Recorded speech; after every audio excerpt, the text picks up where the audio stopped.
स्वस्ति नः पूषा विश्ववेदाः स्वस्ति नस्तारक्षो अरिष्टनेमिः स्वस्ति नो बृहस्पतिर्दधातु प्रेषयध्वं पृश्निमातरः शुभञ्जावानो विदथे कुजगमया अग्निजिह्वा मानवः सूर्यचक्षुषो विश्वे नो देवा आवशागमन्निः भद्रं कर्णेभिः शृणुयाम देवा भद्रं पश्येमाक्षभिर्यजत्राः।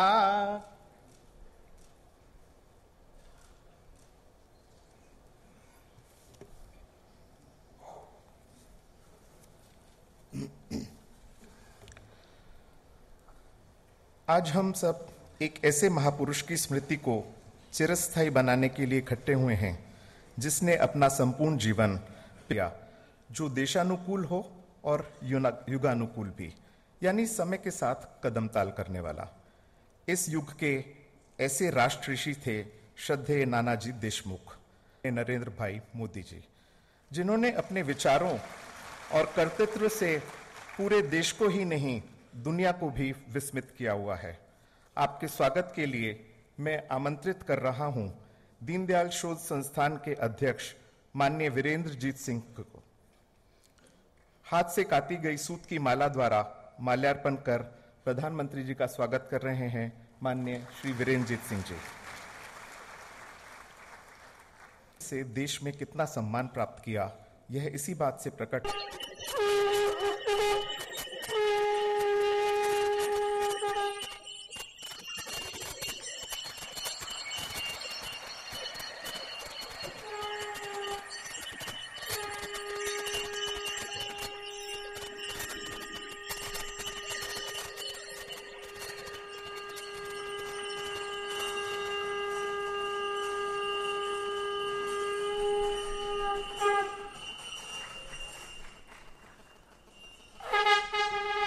सभी का हार्दिक धन्यवाद।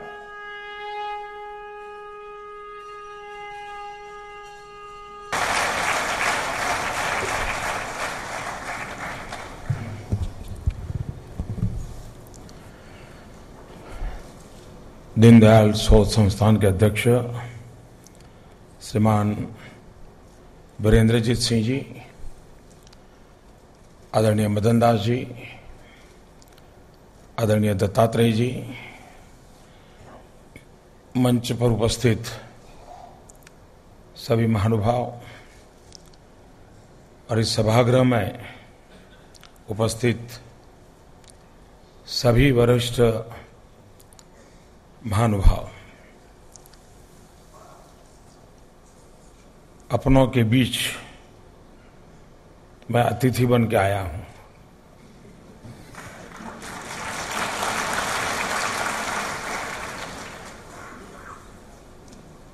कैसा लगता होगा आप अंदाज कर सकते हैं।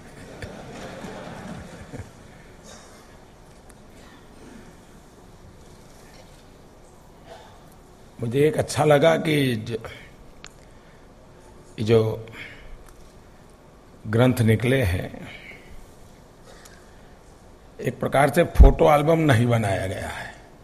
इसके लिए मैं संपादक मंडली और प्रकाशक को बधाई देता हूं, नहीं तो काफी कुछ फैमिली एल्बम जैसा ही हो जाता है। तो ये एक अच्छा काम इससे मुझे लगता है। पढ़ तो पाया नहीं हूं, लेकिन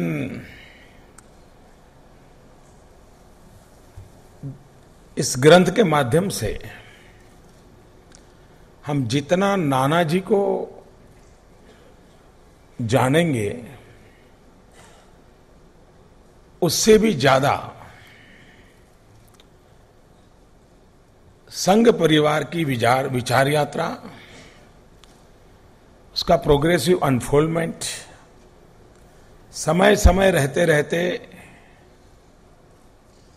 कौन सी बातें केंद्र बिंदु बनी, क्या बदलाव आए, इसका भी काफी मात्रा में, इसको पढ़ते पढ़ते हम सहयात्रा कर सकते हैं। और उस अर्थ में भारत का इतना बड़ा वैचारिक आंदोलन, जिसकी राष्ट्रभक्ति प्रेरणा है, उसको समझने में भी ये कार्य उपयुक्त होगा। इसलिए भी मैं दीनदयाल शोध संस्थान और बाकी सब महानुभावों को बधाई देता हूं। दत्तात्रेय जी ने नानाजी के कई व्यक्तित्व के भिन्न भिन्न पहलू हमारे सामने प्रस्तुत किए।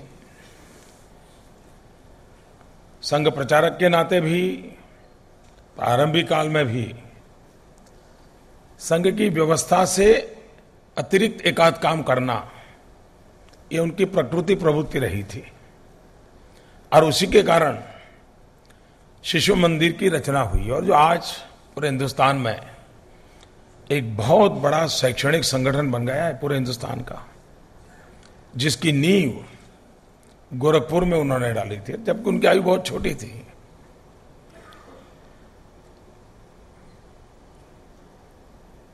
सामान्य संघ परिवार की जो कार्यशैली है, उसमें कुछ न कुछ अतिरिक्त करना, ये नानाजी की विशेषता रही थी।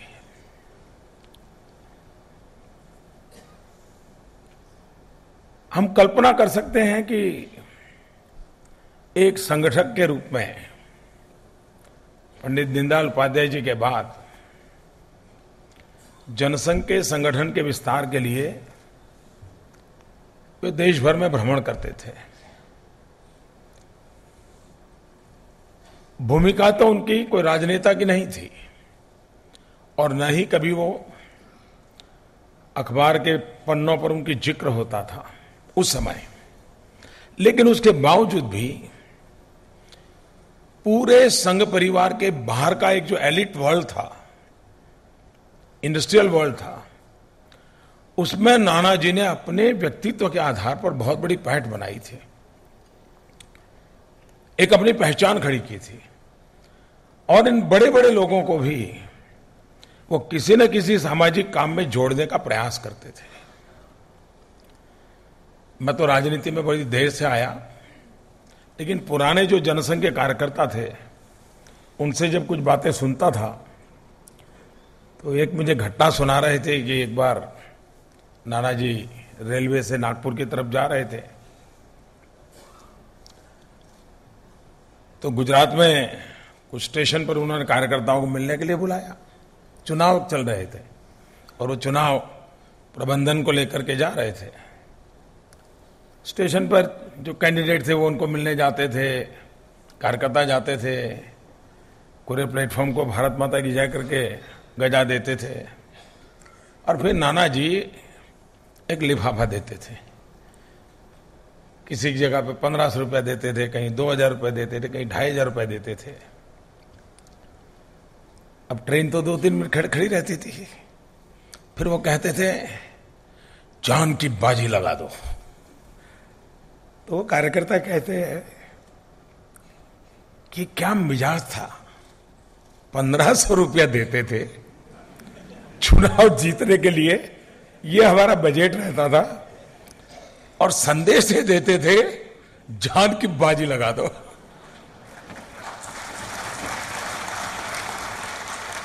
बोले हमें भी उसमें प्रेरणा मिलती, तो लगता था हाँ यही करने जैसा काम है, और हम लग पड़ते थे। किसी व्यक्तित्व की क्या विशेषताएं रहती है और किस प्रकार से उस काम को आगे बढ़ाते हैं। राजनीतिक जीवन में भी वो जयप्रकाश सिंह के साथ जिस प्रकार से जुड़ गए, और जब पटना में जयप्रकाश जी पर हमला हो गया, अगर नानाजी न होते तो जयप्रकाश नारायण जी नहीं बचते। जिस प्रकार का उनके सर पे वार हुआ था, नानाजी ने पूरा वार अपने शरीर पे ले लिया। जयप्रकाश जी के जीवन के रक्षक के रूप में उन्होंने काम किया। और जयप्रकाश जी के प्रति उनकी श्रद्धा थी जो इस साहस के लिए उनको प्रेरणा देती थी। लेकिन इस घटना ने जयप्रकाश जी का उनके प्रति इतना प्रेम बढ़ा दिया था। जयप्रकाश जी हर बार नानाजी पे बहुत भरोसा करते थे। जब आपातकाल आया, लोकतंत्र के लिए लड़ाई लड़नी थी, लोकतंत्र पर इतना बड़ा भयंकर खतरा, और तब नानाजी भूगर्भ में थे, पूरे लड़ाई का ऑर्गेनाइज कर रहे थे। काफी समय वो गुजरात रहे थे।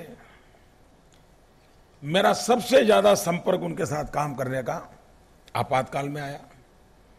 जॉर्ज फर्नांडिस, नानाजी देशमुख, रविंद्र वर्मा, यही बड़े बड़े वरिष्ठ लोग उन दिनों में गुजरात में रह करके करते थे। बाद में नानाजी पकड़े गए, लेकिन जेल में रहते भी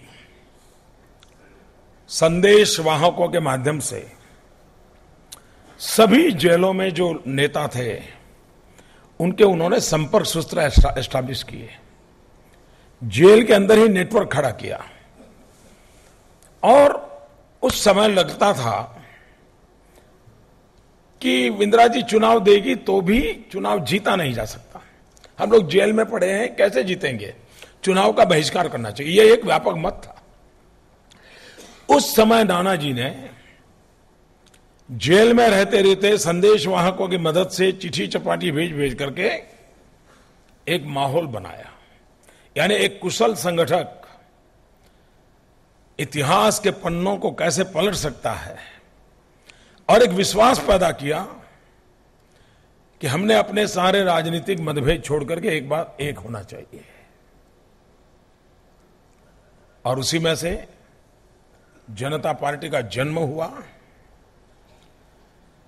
चुनाव लड़ने का फैसला हुआ, और वो अनुमान लगाने जो प्रमुख लोग थे वो सही निकले। लोकतंत्र देश में पुनः प्रस्तापित हो गया। इतना सारा करने के बाद, जयप्रकाश जी के अति प्रिय होने के बावजूद भी मोरारजी भाई अपने निकटतम साथी के रूप में मंत्रिपरिषद में उनको स्थान दे रहे हो, और उसी शिखरस्थ अवस्था के समय एक व्यक्ति फैसला कर ले कि मैं 60 साल के बाद राजनीति छोड़ना चाहता हूं और अपने आप को मैं ग्रामोदय के लिए समर्पित करना चाहता हूं।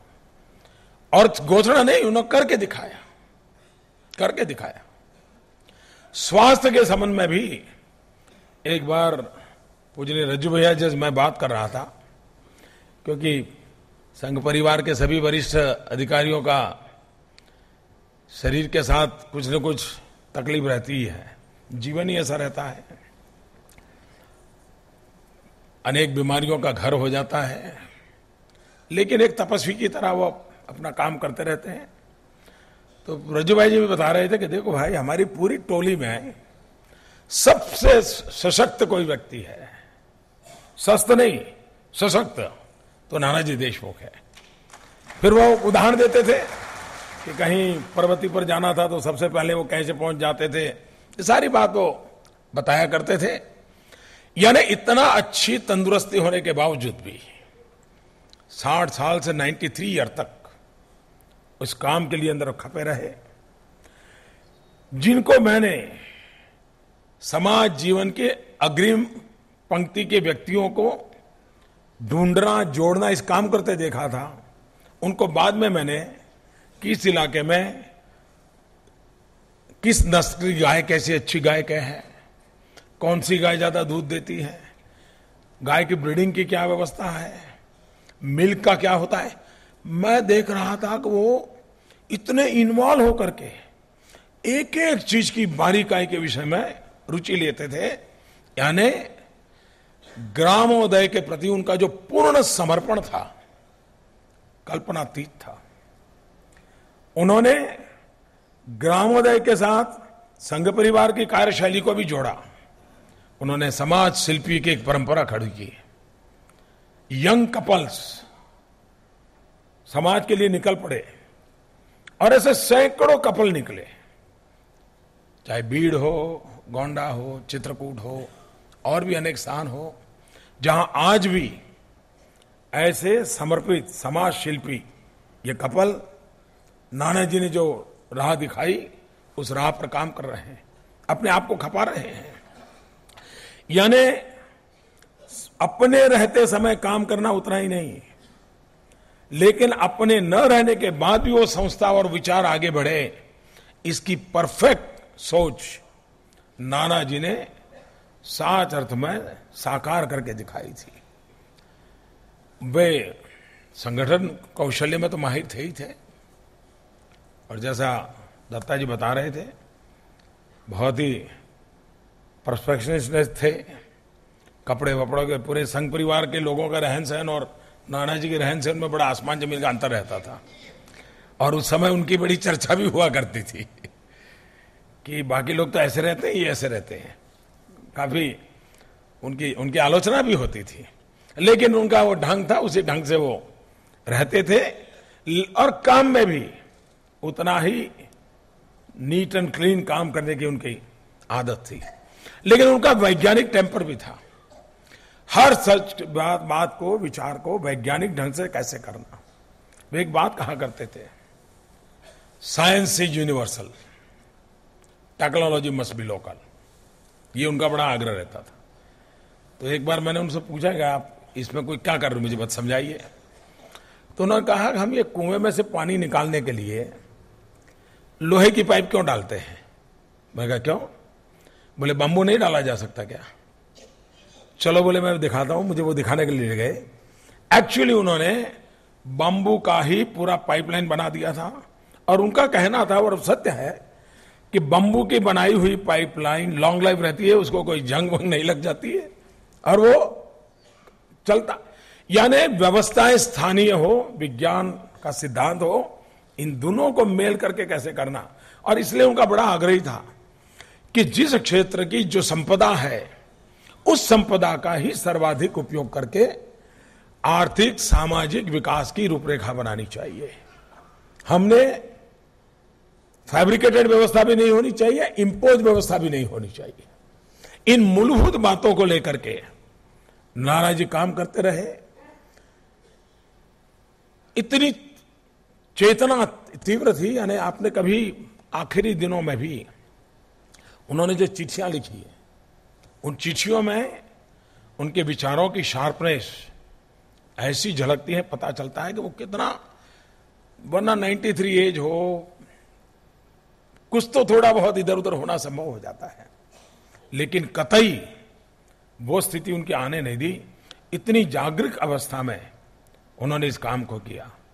एक संगठक के रूप में, राजनेता के रूप में, एक रचनात्मक कार्य के समर्पित सेवक के रूप में, अनेक रूप में नाना जी ने हम सब के लिए बड़ा प्रेरक काम किया। मेरा सौभाग्य है कि उनके पुण्य स्मरण के समय मुझे भी आज आप सबके बीच आने का अवसर मिला। ये ग्रंथ नई पीढ़ी को रचनात्मक कार्य क्या होता है, भारत उत्थान की दिशा क्या हो सकती है, हमारे विचारकों ने, चिंतकों ने कितना सुस्पष्ट मार्गदर्शन हमें दिया हुआ है, उसको अगर हम जीवन में, व्यवहार में लाने में अगर सफल हो तो हम कितने आगे बढ़ सकते हैं, इसका पूरा ब्यौरा इन ग्रंथों से वर्तमान पीढ़ी को और आने वाली पीढ़ी को मिलेगा। मैं फिर एक बार दीनदयाल शोध संस्थान के सभी महानुभावों को अंतःकरणपूर्वक अभिनंदन करता हूं। बहुत बहुत धन्यवाद।